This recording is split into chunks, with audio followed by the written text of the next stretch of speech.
रियासत उत्तराखंड से ताल्लुक़ रखने वाली एक मासूम बच्ची ने वज़ीर-ए-आज़म नरेंद्र मोदी से अपील की है। उसने कहा कि हमारे घर ना उजाड़ें, हम कहाँ जाएंगे, हमारे कॉलेजेस स्कूल्स ना उजाड़ें, हम कहाँ जाकर पढ़ेंगे। ये वीडियो सोशल मीडिया पर तेज़ी के साथ वायरल हो रहा है। आपको बता दें कि उत्तराखंड में कर्फ्यू कुछ इलाकों में कर्फ्यू लगाया गया है। कल वहाँ तशद्दुद के कई मामलात सामने आए थे।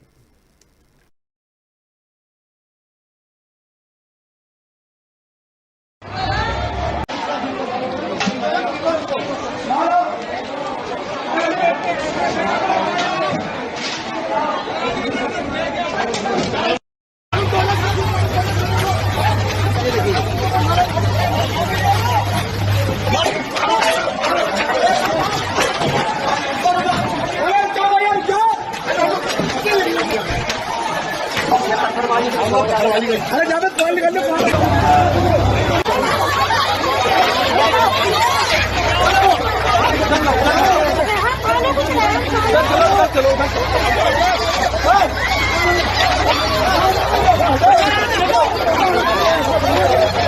हम अपनी आवाज प्रधानमंत्री तक पहुंचाना चाहते हैं। हमारे घर नहीं उजाड़े ये लोग।